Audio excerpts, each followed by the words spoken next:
عمر صاحب کہتے ہیں جی پی ڈی پی کو کینڈیڈیٹ نہیں اٹھانا چاہیے, ان کو ہمیں سپورٹ کرنا چاہیے. تو یہ کیا یہ آسان ہے؟ جب آسان تھا تب تو ان لوگوں نے کیا نہیں, جب ان کو ایسا کرنا چاہیے تھا تب تو کیا نہیں. اور جب آپ گھر میں کسی کو بڑا بناتے ہو, مالک بناتے ہو, جج بناتے ہو, تو جج کا فرض بنتا ہے وہ ذاتی جو مفادات سے اوپر اٹھ کے فیصلہ کرے اور انصاف کا فیصلہ کرے.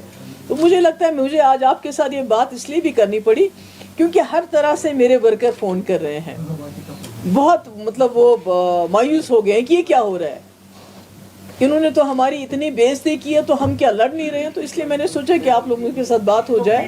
کوئی غلط بات نہیں تھی وہ. اگر ہم جب جموں کشمیر کے ہم حالات دیکھتے ہیں, جو مشکلات ہیں, جو یہاں پر ماحول بنا ہے 2019 کے بعد, اس کا یہ تقاضا تھا کہ ہم لوگ اکٹھے چلتے, ایک اتحاد کے ساتھ آگے چلنا تھا ہمیں.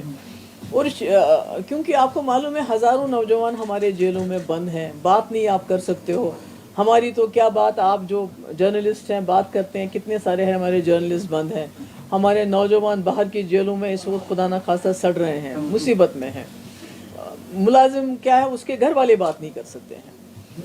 ہر حساب سے دیکھیے کہ ایک بہت ہی زیادتی کا ماحول چل رہا ہے. تو اس ماحول میں ہمارا اکٹھے چلنا بہت ضروری تھا. اور یہی وجہ تھی کہ میں نے بامبے میں جب انڈیا الائنس کی میٹنگ ہوئی تو میں نے وہاں جب جموں کشمیر کی بات چلی تو میں نے کہا وہاں پر کہ فاروق صاحب ہمارے سب سے سینئر لیڈر ہیں, جموں کشمیر کے حوالے سے یہ فیصلہ کریں گے, یہ سوچ کے کہ فاروق صاحب بڑے ہیں, یہ جج جب کوئی بنتا ہے تو وہ انصاف کی بات کرتا ہے. تو مجھے امید تھی کہ وہ پارٹی مفادات سے اوپر اٹھ کے بات کریں گے.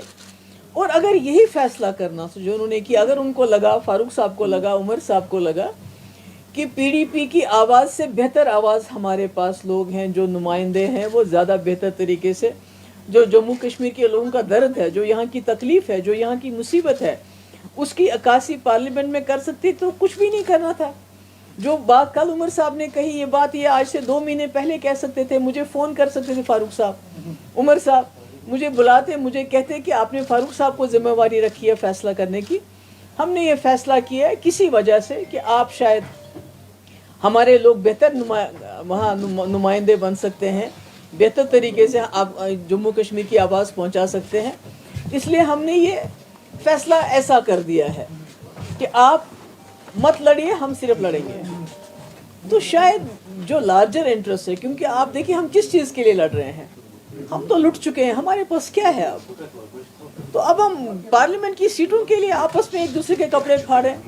تو اگر فاروق صاحب نے یا عمر صاحب نے مجھے بلا کے یہ کہا ہوتا کہ آپ نے چونکہ فاروق صاحب کے اوپر ذمہ داری چھوڑی ہے, ہمیں لگتا ہے کہ آپ لوگ شاید اچھی طرح ہماری مشکلات کی عکاسی نہیں کر سکتے ہو, ہمارے لوگ بہتر ہیں, یا ہمارے پارٹی ورکر نہیں مان رہے, واٹ ایور اٹ واز, جو بھی ان کو مطلب فیصلہ جس وجہ سے کیا.